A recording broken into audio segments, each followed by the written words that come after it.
È un appuntamento di oggi molto importante perché se c'è una cosa difficile da fare, soprattutto col paziente che ha un disturbo neurocognitivo lieve o maggiore, è interpretare le reali volontà del paziente fino alla sua exitus, diciamo, o comunque nelle fasi in particolare più avanzate della malattia. Cosa non facile perché spesso il paziente demente, diciamo, tanto per essere più semplici, o con disturbo appunto neurocognitivo, è un paziente che perde progressivamente questa capacità decisionale e quindi si trova spesso in balia di scelte che magari fanno altri al suo posto. Quello che vorremmo fare oggi e che stiamo facendo è quello di dare dignità alle scelte fin quando è possibile tramite degli strumenti che sono le DAT, le disposizioni anticipate di trattamento, e soprattutto la PCC, cioè la pianificazione condivisa delle cure, variabile anche da parte del medico curante, che ci aiuta ad andare più in profondità su quello che il paziente realmente vuole o avrebbe voluto nelle fasi quando la malattia va più avanti.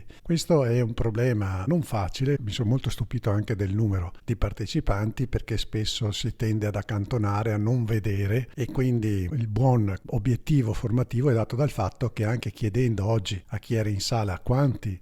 sapevano applicare questa legge, la 219 del 2017, sulle DAT e sulla PCC, disposizione anticipate di trattamento e pianificazione condivisa delle cure, la stragrande maggioranza, tranne uno o due, non ne conosceva bene i contenuti, per cui è una legge che ormai ha 7 anni e quindi dovremmo invece avere in qualche modo tutti nel nostro bagaglio di conoscenze, anche avendo a cuore non solo il know-how, come si fa, ma anche il know-why, perché dobbiamo fare questa cosa, e questo mi pare che in questa prima fase della mattinata l'abbiamo affrontato. Per quanto riguarda appunto la demenza, il disturbo neurocognitivo in generale, è sicuramente un problema molto molto attuale per i numeri soprattutto, che stanno crescendo in maniera esponenziale non solo nei paesi come il nostro più sviluppato, più industrializzato, ma anche nei paesi diciamo meno sviluppati. Anzi, il grosso dramma sarà proprio in questi paesi che non sono assolutamente attrezzati. Restando al noi di oggi, è sicuramente importante parlarne perché la demenza, in senso generale, meglio sarebbe dire le demenze, ne abbiamo più di un centinaio, vanno ben inquadrate, vanno ben conosciute e va soprattutto compreso come si può aiutare a dare dignità a questa fase, diciamo, della vita che spesso è in qualche modo compromessa proprio perché manca una capacità decisionale diretta da parte del paziente o comunque poco conservata. Alcuni dati che ho fatto vedere stamattina fanno vedere per esempio che sia nei centri servizi per anziani,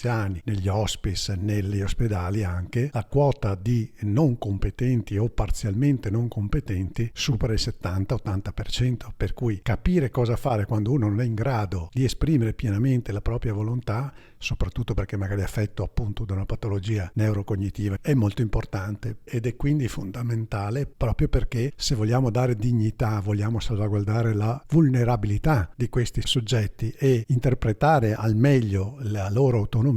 dobbiamo partire prima e dobbiamo partire preparati, partendo da dei dati grezzi, da delle informazioni che richiamiamo da questi, da delle conoscenze che in qualche modo riusciamo a costruire da queste informazioni, per poi arrivare però a una piramide che finisce con la saggezza, cioè il saper scegliere bene per chi non è più in grado di scegliere. Ricordo che la Fondazione ha messo in campo anche uno sportello Nuovi Passi e un borgo Nuovi Passi che si estende dalla struttura centrale verso il territorio e che diventa naturalmente una modalità di intervento che valorizza le risorse che ci sono nel territorio e che riesce a fare un lavoro anche di tipo di sentinella, diciamo, delle varie realtà e di intervento anche sulle varie realtà, che a macchia d'olio pian pianino espande una cultura diversa all'approccio di queste patologie così gravi. Ringrazio in particolare la Fondazione OIC, Onlus, che mi ha dato questa possibilità di organizzare insieme alla dottoressa professoressa Silvia Tusino e alla dottoressa Alessia Viero, medico legale quest'ultima e filosofa bioeticista la prima, questo corso che diventa importante avere come bagaglio culturale, possa dare, proprio perché anche i centri servizi per anziani come la Fondazione per buona parte, l'hospice che lo ospita eccetera, sono servizi in cui queste tematiche dovrebbero essere particolarmente tenute in considerazione. Per cui un grande grazie, un ringraziamento sentito sia al dottor Toso sia alla dottoressa Rigon, che insieme hanno voluto questo momento formativo così, da quanto ho capito finora, almeno così apprezzato.